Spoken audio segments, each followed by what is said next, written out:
สวัสดีค่ะ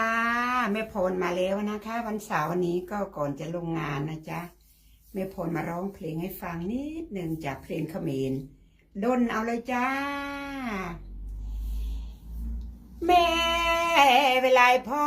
รกึดดัลประเทศไทยเธอกาดสับไงแม่พรยังกึดดัลคลังยังกึดอย่างนาเนียงมันออกกันหลังเนียงกึดดัลคลังแม่เอ้ยกึดดัลประเทศไทยเนียงเธอกาเตอมาไงเธอกาจับตะไซแม่เอ้ยไม่ได้นั่งเธอย่างนาปลัวเวลาพรถึงเตะขมเอาโดยสว่าเนียงมันเศร้าเหียนท่าเมียนกันหลอกกันหลังกี่โมสลังเบอสลังโอยาวิไลพร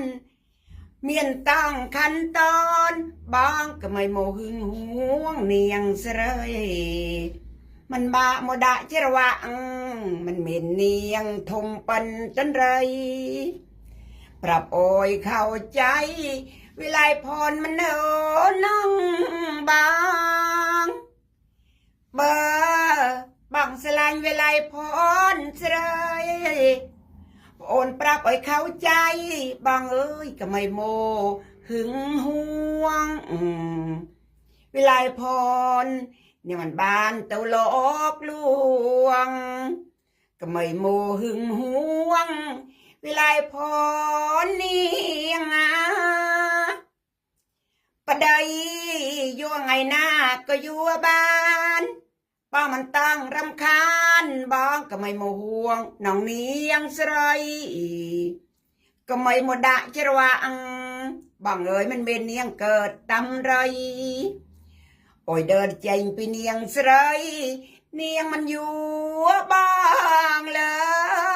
ยบายบายนะจ๊ะบายบายเพลงดนนะจ๊ะลูกหลานๆนะจ๊ะ